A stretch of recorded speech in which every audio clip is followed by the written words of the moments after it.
Com a queda do Império Romano, devido principalmente às invasões dos povos denominados como bárbaros, o sistema político, econômico e social tornou-se baseado no feudalismo, no qual as posses de terras, que eram os feudos, e os títulos de nobreza eram doados pelos reis como recompensa aos líderes por terem participado das batalhas.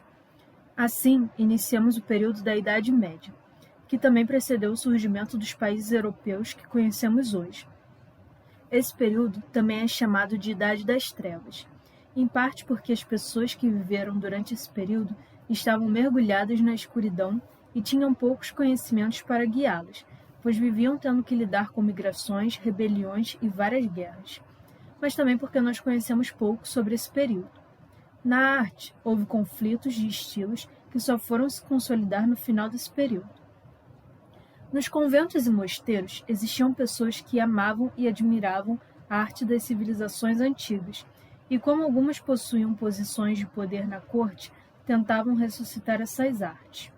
Mas muitas vezes não alcançaram resultados positivos, por causa das constantes guerras e destruições, causadas pelas invasões dos povos bárbaros, como os godos, os vândalos, os saxões, os suevos e os vikings. Esses povos eram chamados de bárbaros porque não apreciavam a arte clássica greco-romana, pois possuíam sua própria cultura e arte. Muitos desses monges também eram responsáveis pela criação das iluminuras, que é uma pintura decorativa aplicada nas ilustrações e nas letras capitulares, ou seja, as primeiras letras dos textos de pergaminhos medievais. Esses manuscritos também são chamados de manuscritos iluminados, pois eram utilizados folhas de ouro, prata e outros pigmentos nas iluminuras. Embora alguns desses artistas seguissem um único estilo e tentassem fazer cópias de forma mais real possível das imagens originais, como mostra essa iluminura de São Mateus escrevendo o Evangelho, alguns artistas buscaram criar formas de representação mais originais, como mostra essa outra iluminura de São Mateus. Se compararmos essas duas obras, podemos perceber que elas tiveram como referência o mesmo exemplo, ou então muito parecido. Porém, talvez o segundo artista não quisesse representar São Mateus como qualquer um dos antigos homens do saber, sereno e meditativo. Talvez esse artista tivesse grande admiração por São Mateus e tentou representar isso em sua pintura. Não foi por ignorância ou falta de técnica que ele desenhou São Mateus com grandes olhos esbugalhados e mãos enormes. Ele quis dar uma expressão de tensa concentração. A forma como ele pintou a roupa e o fundo da imagem demonstram a animação do artista. Em obras como essa, podemos perceber uma inovação na arte medieval se compararmos com a arte das civilizações antigas. Os egípcios haviam desenhado principalmente o que sabiam existir. Os gregos, o que viam. Na Idade Média, o artista aprendeu também a expressar o que sentia. Essa nova descoberta, a da representação da expressão mais desenvolvida, foi muito importante para a disseminação da fé cristã, pois como a maioria da população era analfabeta, poderiam compreender os ensinos e passagens bíblicas através das imagens. Um exemplo é a iluminura de Cristo lavando os pés dos apóstolos, após a última ceia. É possível perceber que apenas esse ato importou para o artista, pois ele não deve ter visto razão nenhuma para representar a sala ou o cenário em que esse ato ocorreu, pois poderia desviar a atenção do nosso olhar. Ao invés disso, preferiu colocar as figuras principais diante de um fundo dourado, plano e luminoso, destacando os gestos expressivos dos personagens. Além disso, todos os olhares estão rigorosamente voltados para o centro da cena, dando a impressão de que alguma coisa de infinito está acontecendo. Por isso, pouco importa se as imagens parecem reais ou não, ou se são bonitas ou não. O artista estava mais preocupado em transmitir a mensagem, que nesse caso era a umidade divina, e foi isso que ele conseguiu transmitir. Não devemos imaginar que toda a arte nesse período existiu exclusivamente para servir a ideias religiosas. Na Idade Média, não foram construídas apenas igrejas, mas também castelos, e os barões e senhores feudais empregavam alguns artistas. Porém, costumamos a não falar sobre essas obras quando estudamos sobre a Idade Média, porque os castelos acabavam frequentemente destruídos por causa das guerras, ao passo que as igrejas eram poupadas. De um modo geral, a arte religiosa era tratada com maior zelo e respeito do que as meras decorações de aposentos reais. A arquitetura. O interior das igrejas medievais costumava ser em formato de cruz, e a arquitetura se baseou principalmente em dois estilos, o românico e o gótico. O estilo românico. O estilo românico surgiu na Inglaterra e é caracterizado principalmente por edifícios robustos e compactos, com poucas janelas, lembrando fortalezas medievais. Pareciam representar a ideia de que aqui na Terra era tarefa da Igreja combater as forças do mal até a hora do triunfo no dia do juízo final. Essas construções necessitavam de muito conhecimento técnico e matemático para serem construídas, contribuindo por isso para o desenvolvimento da matemática também. O telhado, em especial, necessitou ser inovado. Antigamente eram utilizados telhados de madeira, mas eram perigosos porque incendiavam com facilidade.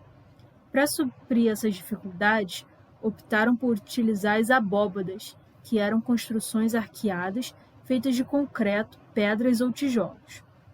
Entretanto, como o material era muito pesado, as paredes da igreja tinham que ser ainda mais grossas para suportar o peso e evitar que o teto desmoronasse.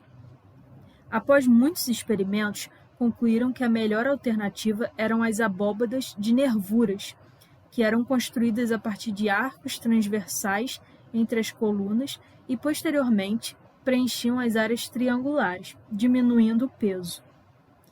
Na França, as igrejas começaram a ser decoradas com esculturas, assim como os objetos utilizados nas igrejas, como cálices ou até mesmo a pia batismal.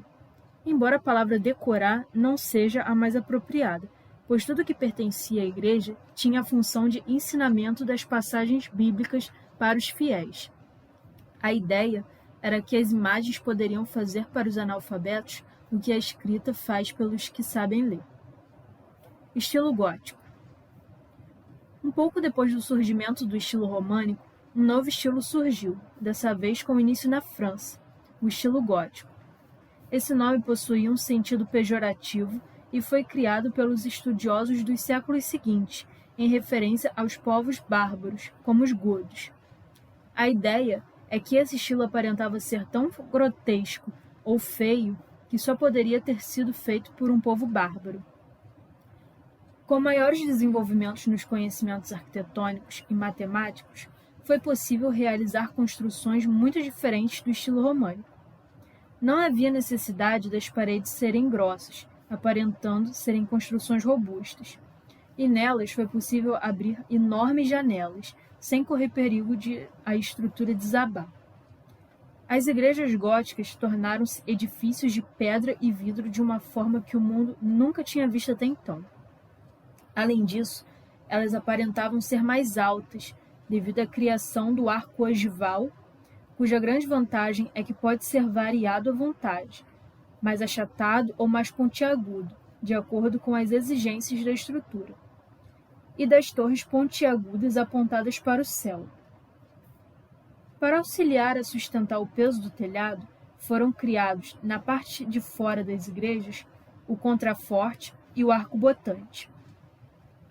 É comum também a presença de vitrais coloridos, substituindo as janelas, e a presença da rosácea, uma estrutura circular que decorava a fachada das igrejas.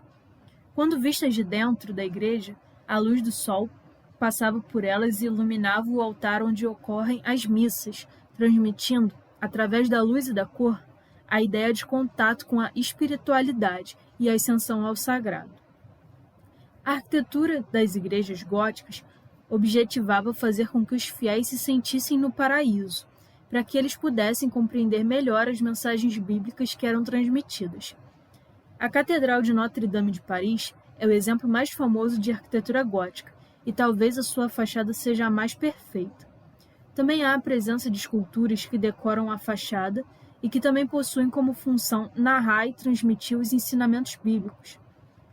Na fachada de Notre Dame, por exemplo, qualquer pessoa que conheça o Antigo Testamento é capaz de reconhecer as imagens das esculturas. Assim, os fiéis compreendem o significado dessas imagens e podem refletir sobre a mensagem transmitida. As esculturas góticas de figuras humanas também costumavam ser mais alongadas, reforçando a ideia de que as igrejas eram mais altas e que apontavam para o céu. Dentre as esculturas góticas nas fachadas das igrejas, destacamos também a presença de quimeras e gárgulas. Embora frequentemente confundidas, essas imagens monstruosas possuíam funções diferentes. As gárgulas possuíam a função de calha, ou seja, eram usadas para escorrer a água dos telhados. Geralmente costumavam ser feitas com a boca aberta, por onde a água escorria. Já as quimeras eram figuras de monstros que decoravam a fachada das igrejas. Eram usadas como um símbolo de proteção para a igreja, pois a ideia é que elas deveriam ser tão feias e monstruosas que iriam assustar os espíritos ruins e os inimigos da igreja, que ficariam com medo e não iriam querer entrar nelas. Trabalhar para as catedrais era a principal tarefa dos escultores medievais. Já os pintores dedicavam-se principalmente à iluminação de manuscritos, embora a pintura tenha se desenvolvido cada vez mais, se tornando cada vez mais expressivas, como mostra, por exemplo, a iluminura O Sepultamento de Cristo. Nela, a Virgem debruça-se sobre o corpo morto de Cristo e abraça-o, enquanto São João entrelaça as mãos numa atitude de profundo pesar. O artista se preocupou em ajustar a cena a um padrão regular. Os anjos nos cantos superiores surgem nas nuvens, com incensórios nas mãos, e os servos, com seus estranhos chapéus pontiagudos, como eram usados pelos judeus na Idade Média, amparam o corpo de Cristo. Essa expressão de intenso sentimento e essa distribuição regular das figuras eram mais importantes para o artista do que fazer com que as imagens fossem de uma forma real. Não lhe importava que os servos sejam menores do que os personagens sagrados, nem nos dá qualquer indicação do lugar ou do cenário que acontece essa cena. Entendemos o que está acontecendo sem necessidade dessas indicações. Esses desenvolvimentos e inovações na arte possibilitaram o fim da arte medieval e o início de um outro estilo artístico. Destacamos Giotto como um importante artista nesse período. As mais famosas obras de Giotto são os murais ou afrescos, que são assim chamados porque tinham que ser pintados nas paredes enquanto o emboço ainda estava fresco, ou seja, úmido, por isso que recebem esse nome de afresco. E esse artista foi muito importante porque redescobriu a arte de criar a ilusão de profundidade numa superfície plana. Isso foi uma revolução para a arte da época, porque além de narrar as histórias bíblicas para a população analfabeta, as suas obras davam a impressão de que a história que estava sendo contada estava acontecendo diante dos olhos das pessoas, como se elas realmente fossem histórias reais.